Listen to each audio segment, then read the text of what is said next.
For this adventure, I'm taking you down to Bumpass Hell. This is the largest hydrothermal area in Lassen Volcanic National Park. This is the trail heading down to Bumpass Hell. Now, I'm going to be reading the tourist brochure on this, so I don't have to pretend that I know all the information about this location. Essentially, the trail begins at 8,200 feet and crosses the northeast side of Bumpus Mountain. Most of the approach is gradual. Near the basin, the trail descends about 300 feet to the Boardwalk.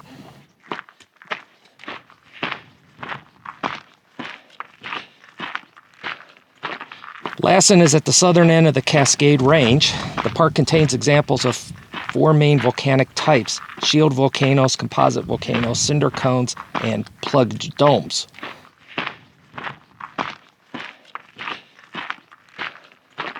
That's what I'd like to go see. Hello.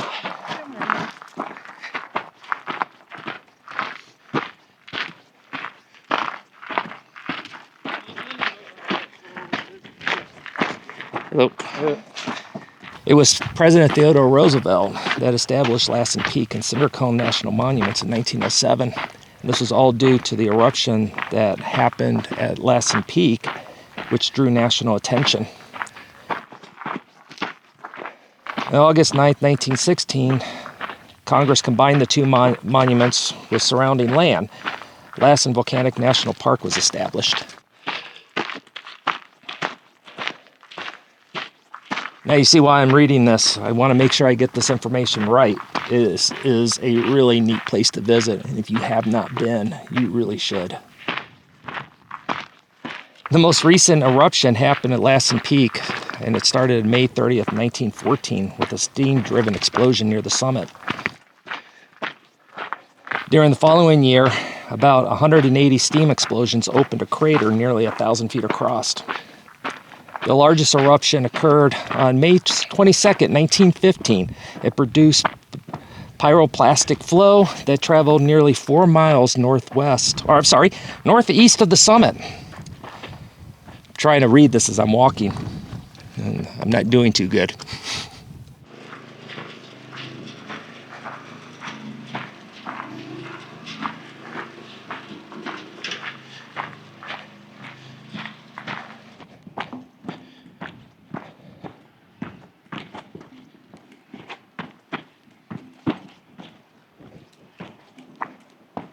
Hello. Volcanic mud flows called lahars. I'll put the word down below. Traveled more than 12 miles down Lost Creek. The eruption column rose more than 6 miles above the vent. Fine ash was reported as far east as Winnemucca, Nevada. May 22nd was the largest eruption in the sequence, but it was not the last. Intermittent eruptions continued until the middle of 1917. It's just really cool thinking that this is still volcanically active. Just really neat.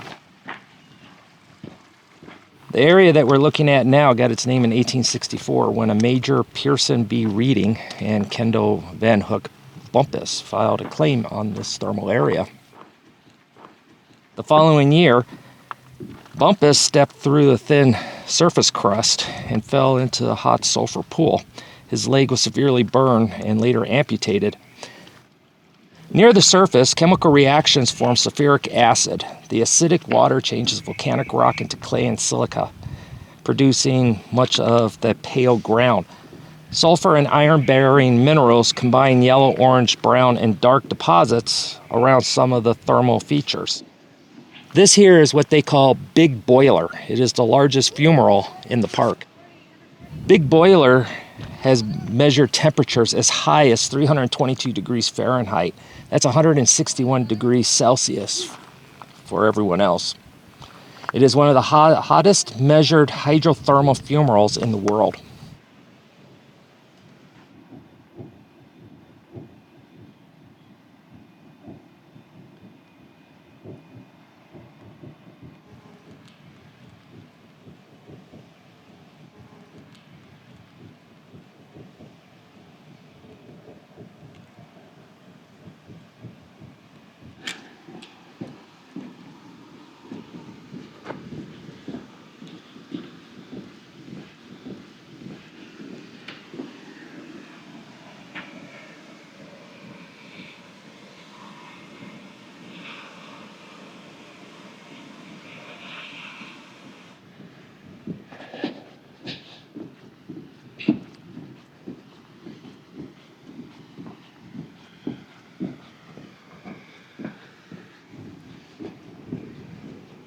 If you come to visit, just remember the surface off the boardwalk looks safe.